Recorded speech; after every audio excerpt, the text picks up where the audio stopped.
And then Ethan shows up as a hero who rescues me. They paint Sebastian as a violent monster and me as a victim. Sebastian's expression didn't change, but something in his eyes shifted, like he was listening against his own instincts and the account he pressed. I swallowed again, forcing myself to say it out loud. It's their next move. They want to plead you quietly. They'll do it in a way that looks like an insider job. And the easiest escape route is me. Mr. Graves frowned. That's possible, but it would require access. It requires a key, I said. Not a literal key, a signature chain and a password phrase your grandfather used. Sebastian went still. Dr. Caldwell stared at me. Miss Emma, how would you know that I met his eyes without blinking? Because they said it in front of me. It wasn't a lie. In my last life, Ethan had bragged while I sat beside him like an idiot, thinking he loved me. Sebastian's gaze bored into me when before I said, and let the ambiguity hang there. And now his nostrils flared slightly like the word before irritated him, like he wanted to demand details and rip them out of me. But instead he asked the question that mattered. What's the phrase? I hesitated, saying it felt like touching a bruise. Then I spoke quiet and clear. Hawthorne steel doesn't bend. Mr. Graves sucked in a breath. Dr. Caldwell's eyes widened. Sebastian's face went pale in a way I didn't think possible for him. That phrase was never written down,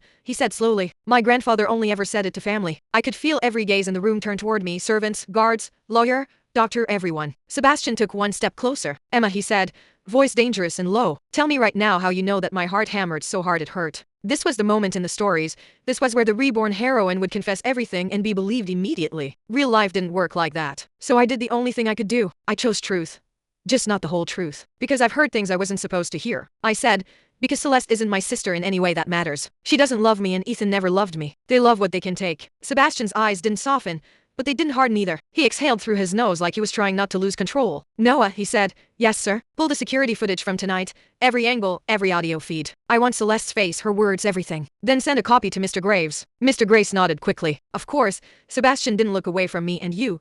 He said, you're coming with me. My stomach clenched. Old fear tried to rise. Then I reminded myself, he isn't your enemy. Not in this life. Not anymore. Okay, I said. His eyes flicked as if my easy agreement surprised him. He grabbed my wrist, not tight, but firm enough to remind me that he was still Sebastian Hawthorne, still a man used to control. But this time his thumb brushed gently over the wrong mark where the cuffs had been. It was almost apologetic. He LED'd me through the hall toward his study, the doctor and lawyer following at a respectful distance while Noah remained by the door like a shadow. The moment we were inside, Sebastian shut the door. The silence in here was different, heavy with books and power and secrets. He released my wrist and walked behind his desk. For a second, he looked like he wanted to throw something. Instead, he opened a drawer, pulled out a small velvet box and tossed it onto the desk like it offended him. What is that? I asked carefully. He didn't answer. He opened the box. Inside was another ring, simpler than the diamond on my finger, a band with a hawthorn crest etched into it. My throat tightened. That was my mother's, he said quietly. She wore it when she married my father. She died before she could give it to anyone. I kept it because it was the only thing in that house that didn't lie. His gaze lifted to mine, sharp and unreadable. In my head, he continued,